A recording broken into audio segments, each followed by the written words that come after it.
Hey guys, what's up? It's Julia and welcome back to my channel. Since we've no place to go, let it snow, let it snow, let it snow.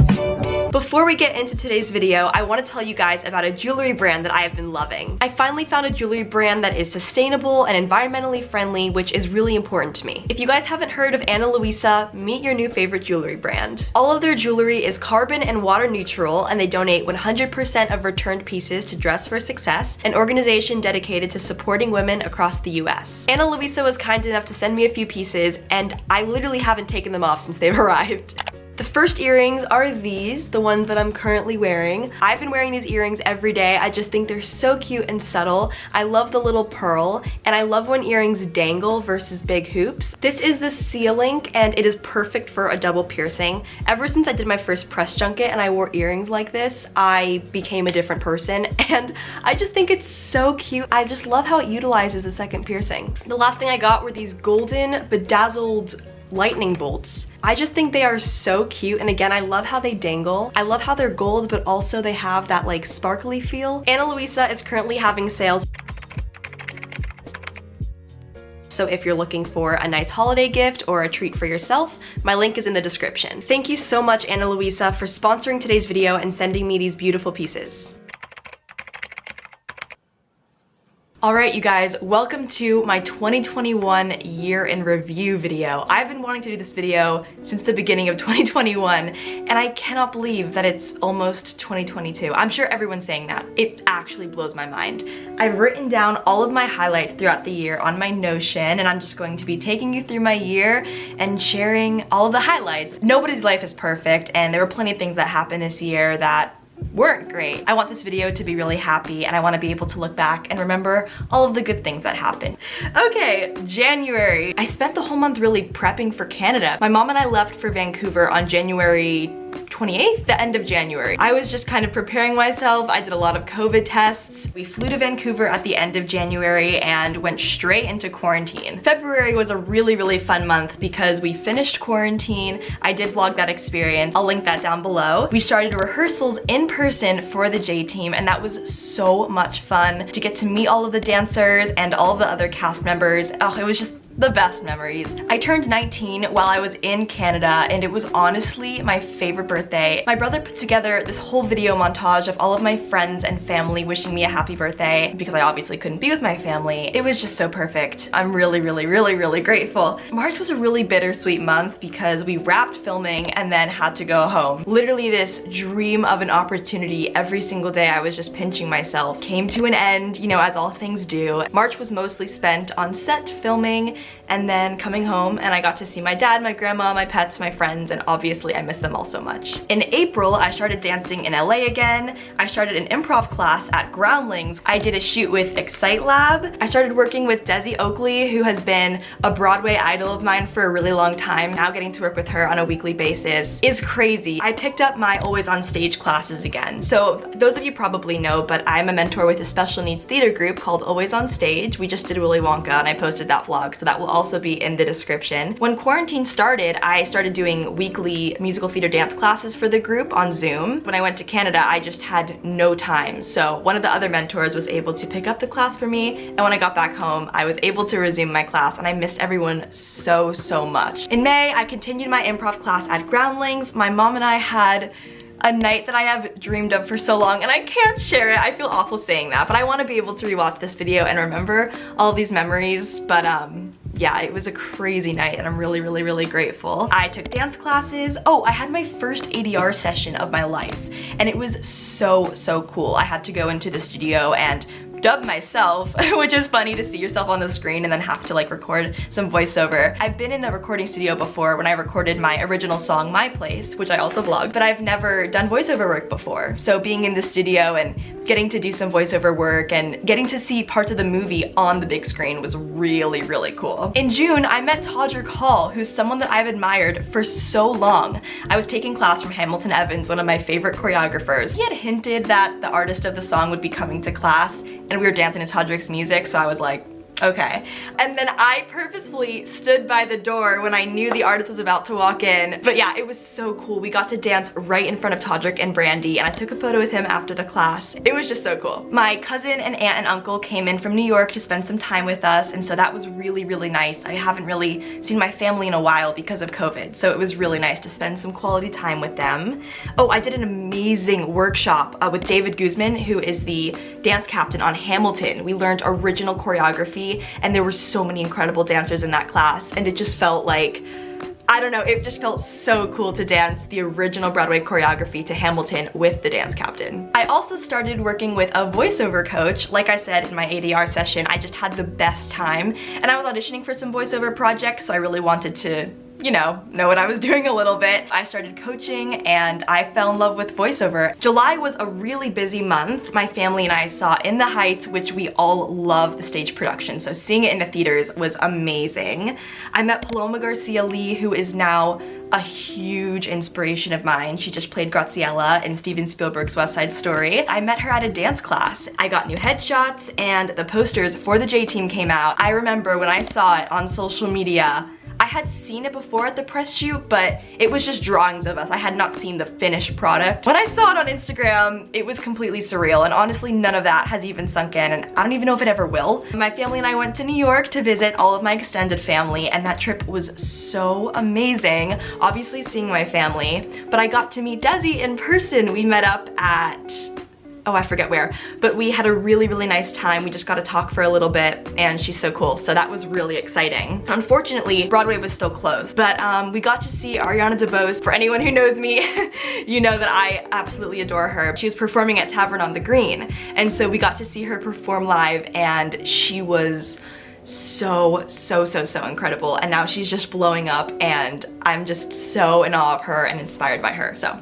that was really cool. The full trailer for the J-Team dropped, which, I mean, every time I talk about the J-Team, I'm just like, how did that happen? Because it's just completely surreal, so yeah. August was a crazy busy month. I took class from Lane Napper from Victorious. You guys will probably recognize him. We started working on Willy Wonka with Always on Stage, and I got to choreograph for the first time. I've always just been mentor and helping out kind of in the ensemble. This year I got to choreograph, and it was such an amazing opportunity. Everything turned out really, really well, and it was just so awesome. In August, we had our auditions. Our shows were in December, and we started in August, so it was a very long process. I did the most incredible masterclass with Rob McClure, who I guess I've never seen him perform live, but he's been in Something Rotten and Beetlejuice, and now he's Mrs. Doubtfire in Mrs. Doubtfire on Broadway. That workshop was like, oh my god, I'm still moved by what he said. He was so incredible. I think my favorite thing that he said was something along the lines of, you don't become your idols by copying them. You become your idols by taking everything that you have learned and what inspires you about them, and then putting it through your own individualized creative lens and being uniquely you. It just struck me so hard, and I wrote it down in my journal, and I think about it all the time. I had a fitting with my first ever stylist, which was so exciting. Since these are all of my highlights from the year, I did vlog a lot of this, so if you want to see the full version of all of these stories, just scroll down in the channel. The whole press junket experience was amazing. I'm so grateful. Sophia, my hair and makeup artist, came over in the morning, got me all ready, and it just flew by. I had so much fun. Kiara and Carrington killed it. Yeah, it was just so crazy. Something really cool for me was being on J14. I've had their logo on my vision board wall for a really long time, and I've always watched their videos. To get to be interviewed by them and then see my face in the little thumbnail was a really special moment. I think it's so important to really take in every moment. You guys know, like, you work so hard for these goals, and there are so many ups and downs on this journey, and when you get that high, or you get to check that thing off of your bucket list that you've dreamed of, it's really special. This year I've really tried to kind of like smell the roses and soak in all the moments. They go by so fast, and then all of a sudden you're back to grinding. Unfortunately, I couldn't see them live, but I was informed that our billboards were in Times Square. That's so insane. My mom and I did take a trip to see the billboards that were in LA, and I still, like, I'm saying all of this, but it just hasn't processed that we had promo in Times Square and LA and buses. Like, it's so insane. There was a lot of promo for the J-Team around town. I would just be driving like to a dance class, sitting at a light, and then see a bus just drive by with my face on it. I was like, what the heck? So in September, I mean, this Well, I guess my favorite months of this year were filming the J-Team and being in Canada, but this month was so insane because the movie actually came out. I got to perform at the premiere, which was so much fun and such a great surprise. We had 2 days of rehearsal at Studio Siwa, and it was just so much fun to be reunited with a few of the cast members and dance to the music. I am obsessed with the soundtrack from this movie. I listen to it all the time. So the first 2 days of September, I spent all day at Studio Siwa preparing for this performance. On September 3rd, the J-Team was released on Paramount Plus. We had our premiere. I did my first carpet. What?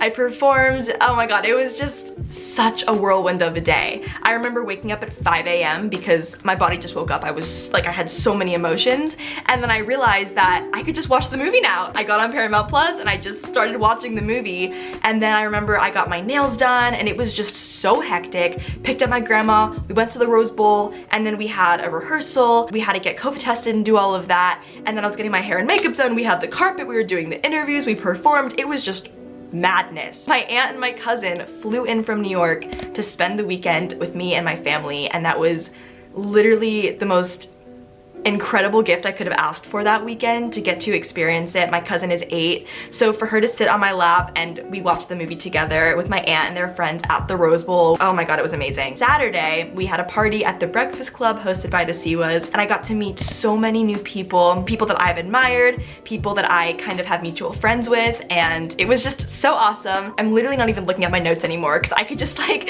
see this weekend. It was crazy. We had a ton of watch parties in our backyard because we have this like pop-up screen that we actually got for the prom, but we couldn't do those watch parties because COVID was really bad. It was so nice having our neighbors and my friends, my parents' friends. We just had literally like 4 watch parties. On that Monday, I filmed Success with Jess, which I have dreamed of being on that podcast, and I have been a fan of that podcast for years, before the J-Team. To get to be on that podcast was so just surreal. My mom and I still talk about that day because we were just laughing the entire time. We started rehearsal for Willy Wonka, which was super fun. Oh, this is cool. So I started swimming twice a week. I absolutely love swimming. I used to be on a swim team when I was super little. I'm in an amazing class. It's literally so perfect and it makes me so happy. It's cold in the morning. I get up, I put my bathing suit on, and I go to the pool, and I love it. I celebrated my friend Jade's EP release. She had a party and it was so much fun. I got to see so many of my friends from the prom and just other friends from the industry, and her EP is incredible. Oh, and this was cool. I got added to Famous Birthdays. In October, I went by myself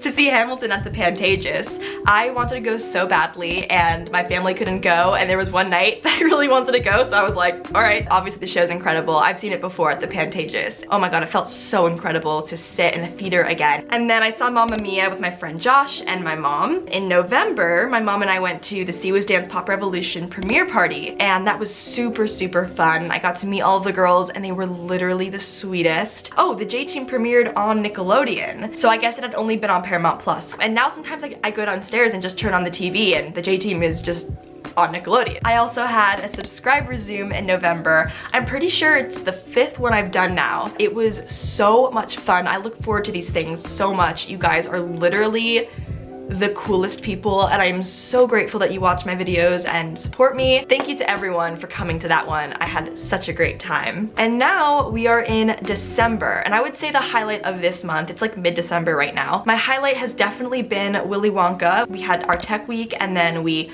opened and closed Willy Wonka. I was in the show, I was in a few numbers. Getting to see my choreography come to life and just see the whole show come together. And then obviously being in the theater again and performing was so awesome. That's been my highlight of December, and I'm still, you know, doing all my training and trying to slow down a little bit and reflect and really think about what I want to change for the new year. That has been my 2021.